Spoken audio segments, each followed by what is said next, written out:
में ये बताया कि ये कौन सहचरी है जिसके लिए कोई बोल रहे हैं, ये प्रबोधानंद जी हैं। कैसा स्वरूप है? जैसे प्रियाजू के श्रीअंग कांचन। प्रियाजू की सहचरी हैं तो कैसी है श्रीपाद जी? बोले कांचन, दिव्य कंचन की तरह, तप्त स्वर्ण की तरह देदीप्यमान स्वरूप सहचरी का। इतना गोरापन है कि अगर करोड़ों चंद्रमा कहे जाए तो वो तो प्राकृतिक है, तुलना नहीं हो सकती। सहचरी वपु इतना सुंदर मुख है, किसी से तुलना नहीं हो सकती। और प्रियाजू के प्रसादी वेणी के नील पुष्प अपनी वेणी में गुथे हुए, गुच्छे लटक रहे हैं वेणी में। सुंदर नासिका और कनकमणि प्रसादी मुक्ता नासाग्र में, और बिंबोष्ट में प्रियाजू का प्रसादी अधरों की लालिमा में जो लगाने की, जिसे मिश्री आदि। वो कोई एक सखी है, श्रीपाद करे, ये कोई और सखी नहीं, श्रीपाद है। कोई एक सखी है, वह कैशोर व्यंजी, किशोर अवस्था की, स्वर्ण की तरह शरीर की आभा, करोड़ों चंद्रमाओं की तरह गोरी, बेणी में प्रियाजू के प्रसादी नील पुष्प धारण किए हुए, नासाग्र में प्रियाजू का प्रसादी मुक्ता, और अधरों पर लालिमा प्रसादी जो मिस्त्री की या पान की।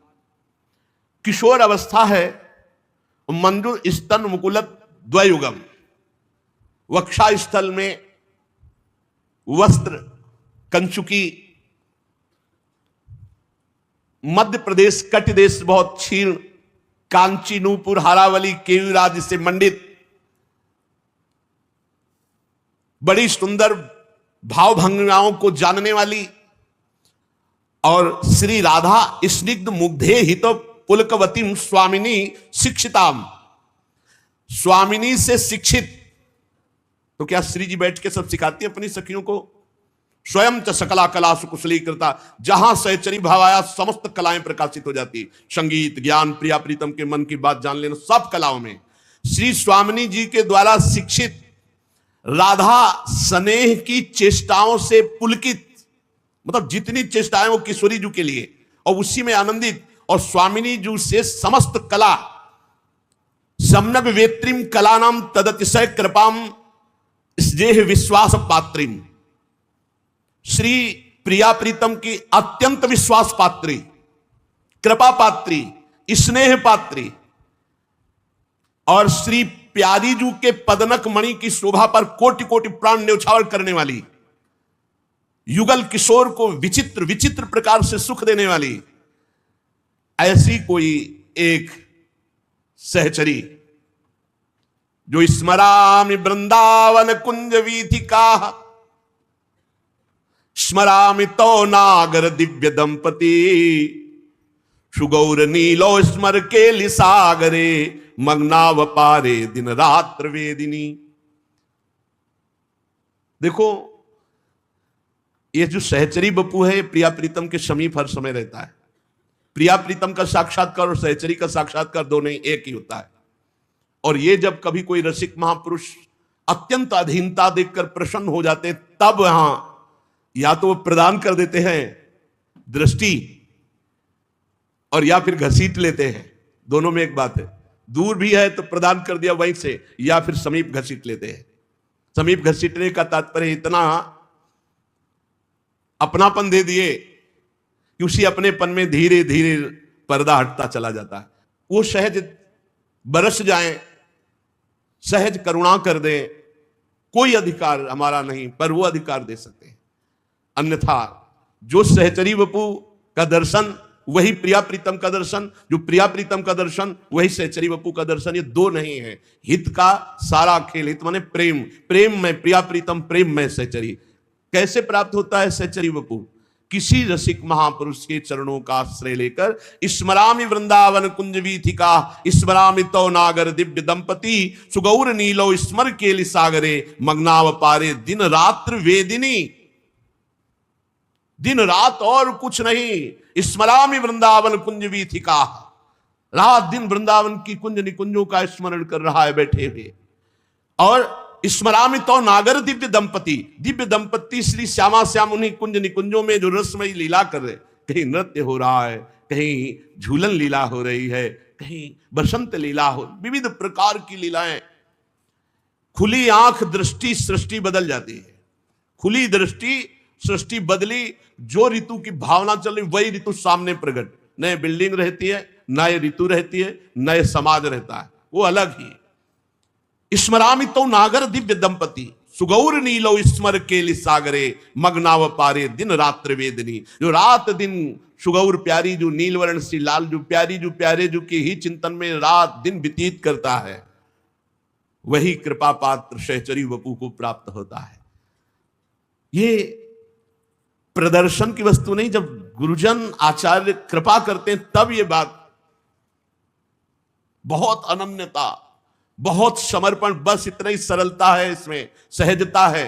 अनन्य हो जाओ प्रिया प्रीतम के। बिल्कुल हम कह रहे भगवत प्राप्ति करोड़ों बार होती तो हो जाती, वो तो एक ही बार होती। अपने पास इतने पावर, इतनी सामग्री है, पर चाहता कौन है भगवत प्राप्ति?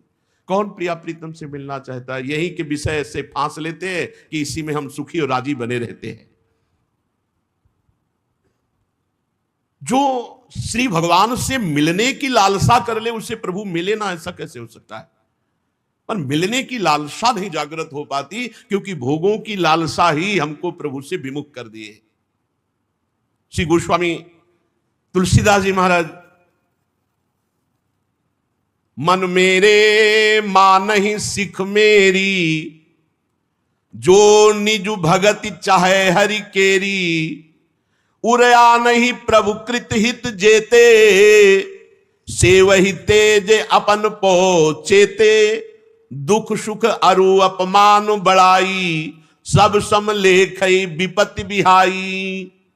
मन, यदि तू इसी जन्म में भगवत प्राप्ति करना चाहता है तो मेरी सीख मान ले।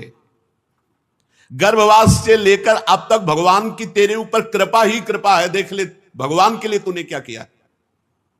ये बहुत समझने का विषय है। गर्भवास से लेकर अभी तक हमारे ऊपर केवल कृपा ही कृपा है। हमने प्रभु के लिए क्या किया? क्या किया? बोले नहीं, हमने भोग लगाया, हमने सब प्रभु की दी वस्तु। तुम कौन सी, जब तुम गर्भ में थे तो ये भोग सामग्री लेके आए हो क्या गर्भ से? अरे शरीर रचना प्रभु ने की है, तुम्हें ऐसे घर में प्रकट किया, तुम्हारी सारी व्यवस्था की है। तुम्हारे पास क्या था? क्या था? कुछ नहीं। गर्भ से लेकर अब तक कृपा ही कृपा केवल मेरे प्रभु की तुम्हारे ऊपर है। तुमने प्रभु के लिए क्या किया? एक काम कर सकते थे, हर श्वास प्रभु को अर्पित कर सकते थे, प्रभु का सुमिरन कर सकते थे, अहंकार छोड़ सकते थे, बड़ी सावधानी से एक एक श्वास नाम जप कर सकते। वो नहीं किया। कर लो अब। अगर भगवत प्राप्ति करनी है, दुख समुद्र से पार जाना है, समस्या चिंता शोक भय से रहित होना है, तो और कुछ नहीं करना। तुम्हारे पास जो कुछ है सब प्रभु का दिया हुआ है, तुम क्या प्रभु को दोगे? श्वास श्वास पर नाम जप कर लो, अहंकार छोड़ दो और प्रभु के चरणों में समर्पित हो जाओ, सारा काम बन जाएगा। गर्भ से लेकर अभी तक कृपा कर रहे हैं, अहेतुकी कृपा, अनचाही कृपा। अहंकार समर्पित है, इसका कैसे हम जाने? अहंकार नहीं समर्पित, इसको हम कैसे जाने? जिसका अहंकार समर्पित है उसको मान और अपमान व्यापता नहीं है, सुख और दुख व्यापता नहीं है, निंदा और स्तुति नहीं व्यापती। और जिसका अहंकार समर्पित नहीं है उसको निंदा स्तुति मान अपमान सुख दुख व्यापता है। अहंकार समर्पित कर दो तो अनुकूलता में सुख नहीं लगेगा, प्रतिकूलता में दुख नहीं लगेगा, निंदा में दुख नहीं लगेगा, स्तुति में सुख नहीं लगेगा, मान में सुख नहीं लगेगा, अपमान में दुख नहीं लगेगा। यदि अहंकार समर्पित हो गया है, अगर लग रहा है दुख तो अभी अहंकार समर्पित नहीं हुआ। तेरी सारी विपत्ति दूर हो जाए यदि अहंकार तो समर्पित कर दे। पर नहीं, अहम में जो सुख मिलता है अभी वो समझ नहीं पा रहा है कि भगवदानंद में अहम समर्पित होने पर जो सुख मिलता है वो कहीं नहीं। अहंकार का एक सुख होता है, जैसे आपने 100 रुपए किसी को दान किए और कोई नहीं जानता तो आपको अच्छा नहीं लगेगा जब तक 2-4 लोगों से कह ना लेंगे वो वृंदावन गए थे 100 रुपए दिए, अब वो अहम को सुख हो रहा है। अहंकार को अगर आप प्रभु के चरणों में समर्पित कर दे तो तेरी सारी विपत्ति दूर हो जाएगी। गोस्वामी जी कह रहे हैं, सुनु सटकाल ग्रसित यह देही, जनिते ही लागी विदुष ही के ही, तुलसीदास बिनु असिमति आए, मिलहि न राम कपट लो लाए। अय दुष्ट मन, इस शरीर को तू अपना मान रहा है और काल ने पहले ही इस पर अपना हिसाब चढ़ा दिया। अब पूरा होने वाला है, नष्ट होने वाला है शरीर, कब हो जाए इसका पता नहीं। इसलिए दोष मत कर, शरीर से पापाचरण मत कर।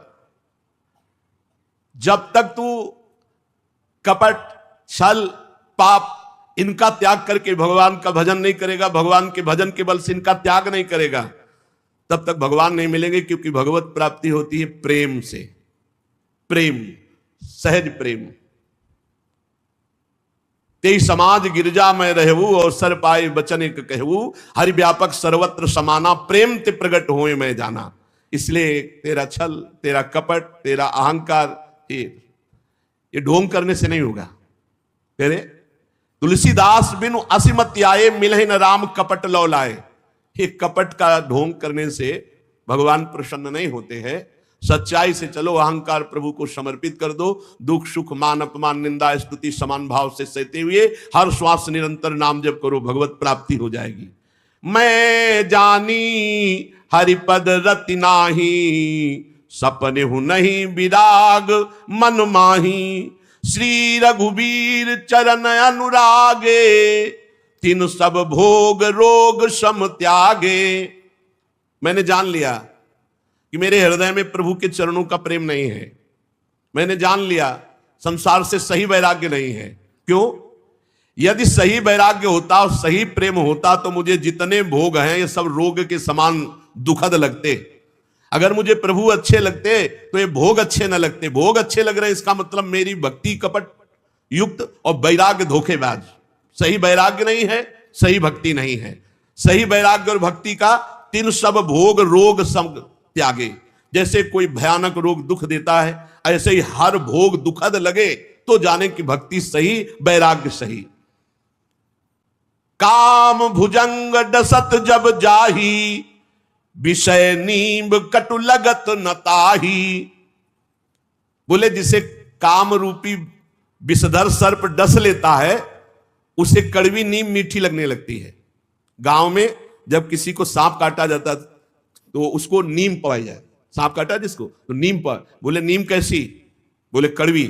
बोले सर्प जहरीला नहीं था, जहर नहीं चढ़ा। और नीम कैसी? बोले बहुत मीठी। और लाओ, बोले जहर चढ़ गया। बोले विषय दुखद कैसे लग रहे हैं? बोले बहुत आनंद मिल रहा है। बोले काल रूपी सर्प का माया का जहर चढ़ गया है। हम सबके वही जहर चढ़ा है। हमें विषय अच्छा लग रहा है, इसका मतलब है हमारी बुद्धि अपवित्र है। रमा बिलास राम अनुरागी, तजत बमन जिमनी जड़ बड़ भागी। वो जन बड़े बड़ भागी हैं जिन्हें भोग उल्टी के समान घृणास्पद लगते।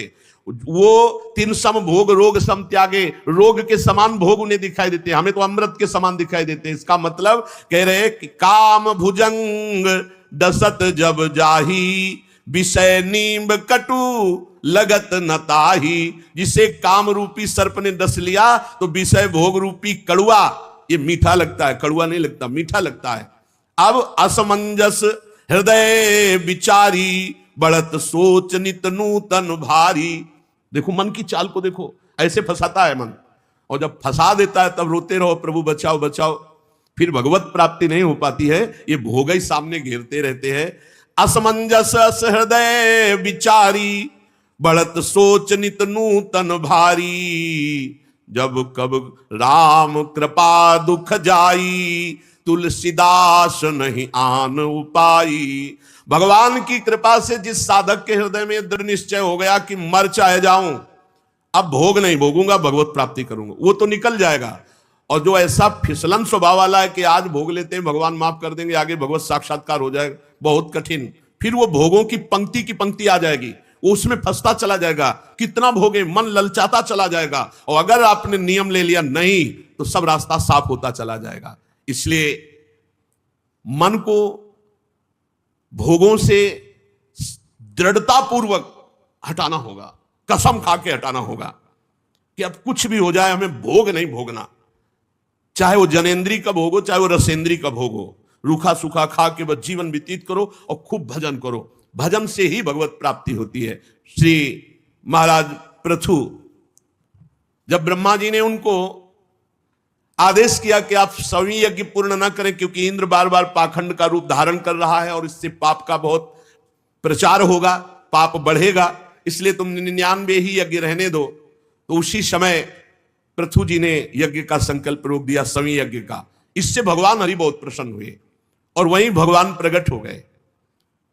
महाराज पृथु ने भगवान की चरण वंदना करके स्तुति की। कल यहां से थे पृथु जी बोले, वरान विभो त्वद वरदेश्वरात् बुधः कथम वृणीते गुण विक्रियात्मनाम ये नारकाणाम अपि सन्ति देहिनाम तानीस कैवल्य पते वृणेन च न कामयेनाथ तदप्यहम क्वचिन न यत्र युष्म चरणाम्बुजा सवः महतमांतर हृदयान्मुखच्युतो विधत्स्व करणायुत में सुमेवरः। हे मोक्षाधिपति प्रभु, आप वर देने वाले ब्रह्मादिक देवताओं को भी वर देने में समर्थ हैं।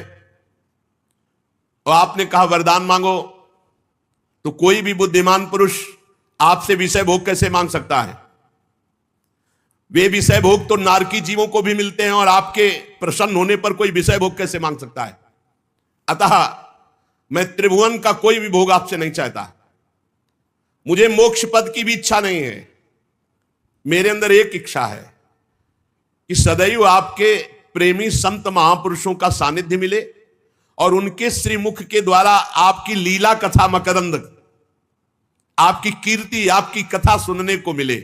इसलिए मेरी प्रार्थना है कि आप मुझे 10,000 कान दे दीजिए। महाराज पृथु ने भगवान से मांगा कि मुझे आपके प्रेमी जनों का संग मिले और उनके मुख से आपके चरणारविंद की प्रेम सुधा मकरंद से भरी हुई वाणी, सिद्धांत, लीला, कथा, ये मैं रात दिन सुनूं और कभी तृप्त ना हो। इसके लिए मुझे 10,000 कान दे दीजिए, अर्थात मेरे कानों में 10,000 कानों की सुनने की सामर्थ्य दे दीजिए, जिससे मैं आपकी लीला कथा निरंतर सुनता रहूं। पुण्य कीर्ति प्रभु, आपके चरण कमल मकरंद रूपी अमृत कणों को लेकर जब संत महापुरुषों के मुख से चर्चा निकलती है तो वो वायु के साथ मिलकर के कान में जाती है, और जब कान में जाती है तो जो कुयोगी है, अजितेंद्रीय है, अज्ञानी है, उसको भी तत्व ज्ञान करा देती है। शब्द निकला वायु के साथ, जब श्रवणेंद्री में गया और जब हृदय में गया तो हृदय को पवित्र करके, किनके? बोले जो कुयोगी हैं, अजितेंद्री हैं, अज्ञानी हैं, उनको भी तत्व ज्ञान कराने में समर्थ है आपके संतों के मुख से निकली हुई भगवत वार्ता। अतएव हमें किसी दूसरे वर्ग की कोई आवश्यकता नहीं। प्रभु, सत्संग में जब रुचि प्रकट हो जाती है, सत्संग प्राणों से प्यारा लगने लगता है, तो अब उसको फिर और कोई साधन भगवत प्राप्ति के लिए करने की जरूरत नहीं पड़ती। भगवान ने बताया एकादश स्कंद में, व्रतांश यज्ञ छंदांश तीर्था नियमा यमा यथा वरुंधेत सत्संगा सर्वसंगोपहो इमाम। बड़े बड़े व्रत, नियम, तीर्थ याटन, वेदाध्ययन आदि से मैं वश में नहीं हो सकता, जैसा मैं सत्संग सुनने से वश में हो जाता हूं। पृथु जी कह रहे हैं कि सत्संग में आपके मंगलमय सुयश को अगर एक बार किसी ने ध्यान देकर सुन लिया, तो अगर वो बहुत ही पापी और पशु बुद्धि है तो वो छोड़ देगा, नहीं तो वो फिर सत्संग को पकड़ लेता है और वो छोड़ नहीं पाता, और यही उसे भगवत प्राप्ति करा देता है। सत्संग बड़े भाग्यशाली होते हैं जिनकी रति सत्संग में होती है, और सत्संग एक ऐसा महिमामय है कि रोज अपनी कमियां अपने को सत्संग में पता चलती हैं, रोज कमियां त्याग कर हम भगवान के योग्य हो जाते हैं। प्रभु, लक्ष्मी जी को कुछ चाहिए नहीं, पर वो आपका सुयश सुनती रहती है, और लक्ष्मी जी के समान मैं भी आपका सुयश सुनना चाहता हूं, आपकी सेवा चाहता हूं। तो ऐसा तो नहीं होगा कि आपकी सेवा मैं चाहता हूं, लक्ष्मी भी चाहती है, आपकी लीला कथा सुनना चाहता हूं, लक्ष्मी जी भी सुनना चाहती, तो कहीं लक्ष्मी जी हमसे कलह तो नहीं कर बैठेंगी? जैसे एक पति को दो चाहे तो आपस में कलह हो जाता है। प्रभु, मेरी प्रार्थना है कि लक्ष्मी जी के हृदय में विरोध भाव होने की संभावना है, क्योंकि मैं भी आपको प्यार कर रहा हूं, लालायित हूं सेवा में, और ऐसा लक्ष्मी जी भी हैं। तो प्रभु, आप दीनों पर दया करने वाले हैं, आप बहुत छोटी सेवा को बहुत बड़ी करके मानते हैं, इसलिए हम आशा लगाते हैं कि हम में और जब लक्ष्मी जी में झगड़ा हो जाएगा, तो वैसे तो आप रमा रमण हैं, लक्ष्मीपति हैं, पर आप पक्ष हमारा ही लेंगे, लक्ष्मी जी का पक्ष नहीं लेंगे, आप हमारा ही पक्ष लेंगे। निष्काम महात्मा ज्ञान हो जाने पर आपका भजन नहीं छोड़ते। भगवान, मुझे तो आपके चरणों में आसक्त चित्त संत महापुरुषों का संग और उनकी कथा चाहिए। ये बहुत बड़ी बात है, भगवत प्रेमी महात्माओं का संग और रोज सत्संग, रोज भगवत चर्चा। मैं किसी इच्छा से आपका भजन नहीं कर रहा हूं। आपने कहा वर मांगो, तो इसको भी मैं आपकी वाणी को मोह में डालने वाली मानता हूं, क्योंकि प्रभु जब आप सामने हो तो फिर और क्या मांगे। माया से आपके आसक्त होकर लोग स्त्री में, पुत्र में, धन में इतने आसक्त है कि बस यही इच्छा चाहिए, स्त्री भोग मिले, शरीर भोग मिले, धन मिले, मकान मिले, खान पान की। प्रभु ये सब मायामय है, हम इसकी उपेक्षा करते हैं, इससे हमें सुख नहीं, हमें आपकी लीला कथा, आपके भगवत प्रेमी महात्माओं का संग। भगवान बहुत प्रसन्न हुए। भगवान ने कहा, राजन तुम्हारी भक्ति का यह फल है कि तुम्हारे अंदर ऐसी स्थिति कि तुम मुझसे कोई भोग नहीं मांगे, नहीं तो प्रायः मेरी बात पर लुभायमान होकर के कोई न कोई भोग मांग लिया जाता है।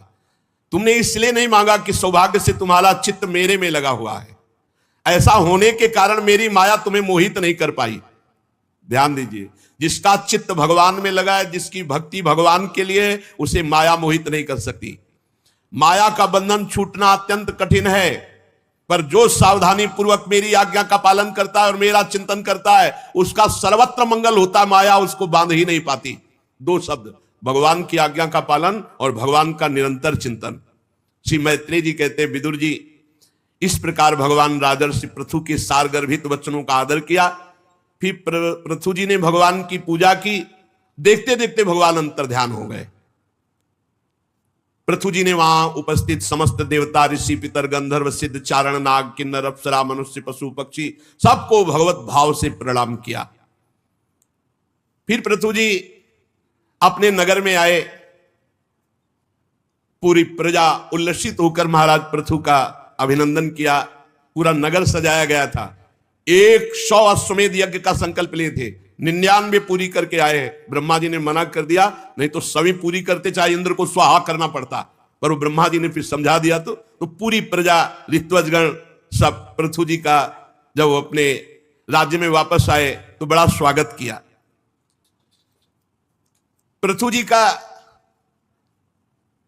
सम्मान हो रहा है, पूरी प्रजा पिता की तरह देख रही है। तो श्री मैत्रेय जी से विदुर जी ने कहा कि मैं उनके और पावन चरित्र को सुनना चाहता हूं, आप कृपा करके बताइए।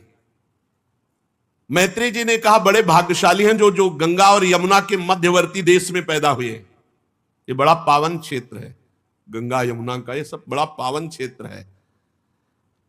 मतलब भगवत प्राप्ति के लिए बहुत बड़ी भारत भूमि में जन्म होना, गंगा यमुना के पवित्र क्षेत्र में अन्यत्र कहीं जीवन मुक्त अवस्था या तत्वबोध या भगवत प्रेम, भगवत प्राप्ति की चर्चा नहीं है।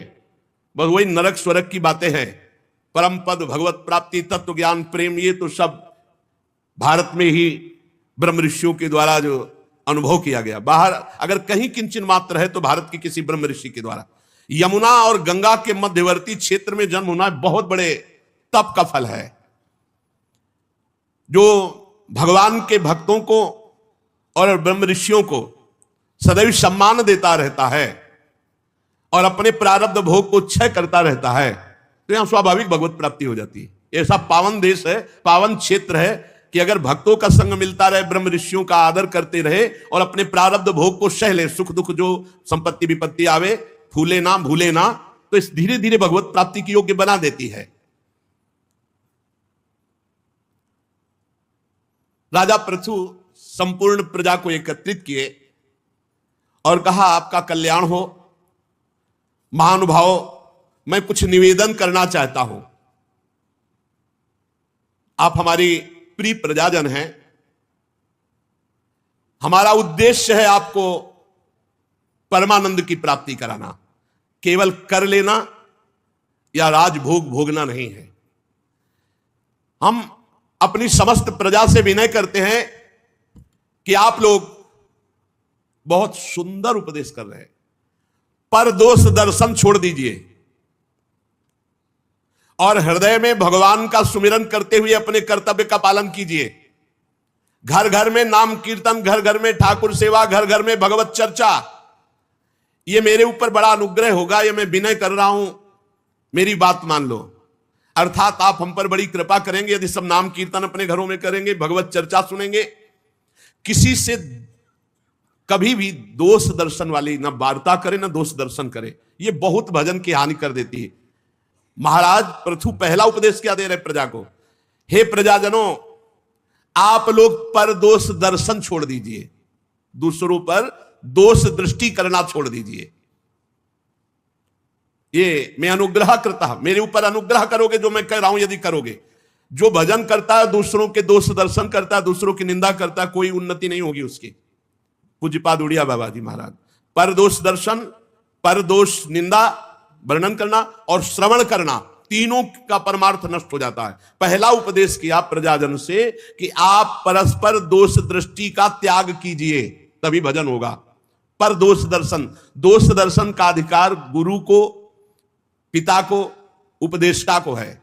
जैसे गुरु अपने शिष्य का दोष दर्शन करेगा निवारण के लिए, जैसे उपदेष्टा समाज का दोष दर्शन करेगा निवारण के लिए, जैसे स्कूल में अध्यापक अपने विद्यार्थियों के दोष दर्शन कर सकता है उसका निवारण करने के लिए, माता पिता अपने पुत्र के दोष दर्शन कर सकते हैं निवारण करने के लिए, अन्यथा नहीं।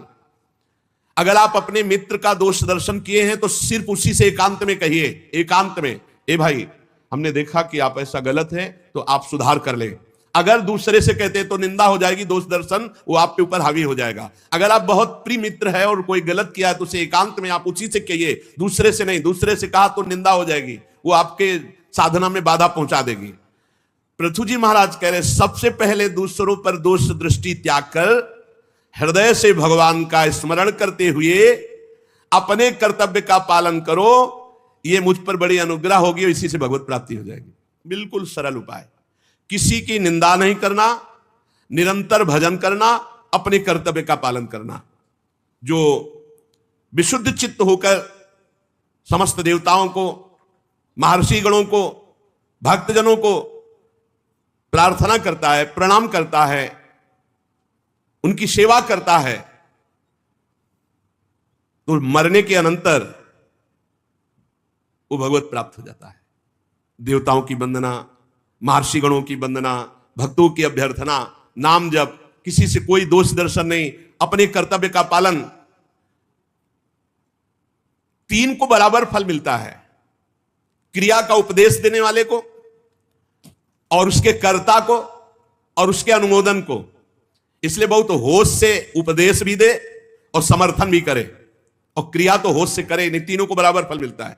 अब आपने जो आज्ञा करी, उसने पीटा और एक ने कहा बहुत ठीक, तीनों की दुर्गति होगी। और एक ने कहा भाई थोड़ा नाम जप किया करो, दूसरे ने कहा नाम जप करना तो बहुत उत्तम बात है, और तीसरा नाम जप कर रहा है, तीनों को बराबर फल मिलेगा। कर्ता, उपदेष्टा, समर्थक, तीनों को बराबर फल मिलता है। इसलिए माननीय सज्जनों, महानुभावों का मत है कि कोई भी कर्म बिना फल दिए नष्ट नहीं होता, इसलिए कोई भी पाप कर्म ना करो। महानुभावों का मत है हर कर्म फल देगा। असत कर्म फल देता है तो फिर सत्कर्म क्यों नहीं देगा? कर्म करो तो केवल इहलोक परलोक दोनों जगह तुम्हारा बड़ा मंगल हो, शरीर तेजोमय हो, बुद्धि प्रकाशमय हो, हृदय आनंदमय हो, ऐसे कर्म करो। ऐसे कर्म, जो पाप कर्म है वो हृदय जलता रहेगा, चेहरा तेजहीन हो जाएगा और मन एकदम खिन्न, बुद्धि भ्रष्ट हो जाएगी। बड़े बड़े महापुरुष मनु, तानपाद, महीपति, ध्रुव, राजर्षि, प्रियव्रत, हमारे दादा अंग, ब्रह्मा, शिव, प्रहलाद, बलि, ये सब भगवान की आराधना के प्रभाव से इस लोक और परलोक में परम यशस्वी, सम्माननीय और परम मंगल हुआ। ये मृत्यु के दौहित्र, बेन आदि कुछ सोचनी लोग हैं जो भगवान की निंदा करते रहते हैं, इनकी बातों पर ध्यान नहीं देना चाहिए। जब कोई भगवान के चरण कमल का आश्रय लेकर भजन करता है तो जैसे गंगा जी सबको पावन करती है, ऐसे वो भजन करने वाला दूसरों को पावन करने वाला बन जाता है। सातरति सातरति सा लोकांतार्यति। जो भगवान का नाम जप करते, जन्म जन्म के मन में जमा पाप नष्ट होने लगते हैं। जो भगवान का आश्रय लेकर वैराग्य से युक्त होकर भजन करते हैं, उन्हें बहुत जल्दी तत्व ज्ञान हो जाता है। वैराग्य से युक्त होकर उनको इस संसार चक्र में नहीं आना पड़ता। इसलिए शारीरिक क्रिया, वाचिक क्रिया और मानसिक क्रिया तीनों को भगवान से जोड़ दो, इसी जन्म में तुम्हें भगवान की प्राप्ति हो जाएगी। इस पृथ्वी तल पर जितने भी मेरे प्रजाजन हैं, मेरी आज्ञा का पालन करें। यज्ञ भोक्ता भगवान श्री हरि, उन्हीं के एकनिष्ठ संपूर्ण प्रजा हो जाओ और अपने धर्म द्वारा उनका पूजन करो और निरंतर भजन करो। ये हम पर बड़ी कृपा होगी और सब सुविधाएं हम देंगे। महाराज पृथु ने कहा, सब सुविधाएं सबको, तुम सब नाम जप करो, अपने कर्तव्य का पालन करो, धर्म से चलो, भगवान की आराधना करो। महाराज पृथु जैसा राजा हो, हम तुम्हारी सब सुविधाएं, तुम भगवान का भजन नाम कीर्तन करो, अपने अपने कर्तव्य का पालन करो, किसी में दोष दृष्टि मत करो, भगवान ही है। ऐसा जो भगवत भक्ति का उपदेश, जैसे महाराज अम्बरीश जी, ऐसे बहुत से भगवत भक्त राजाजन हुए जो अपनी प्रजा को भगवत भक्ति में लगाए। महाराज पृथु के उपदेश का सार, किसी पर दोष दृष्टि मत करो, निरंतर नाम जप करो और अपने कर्तव्य का पालन करो। शारीरिक, मानसिक और वाचिक कोई भी क्रिया पाप वाली ना हो तो इसी जन्म में भगवत प्राप्ति हो जाए।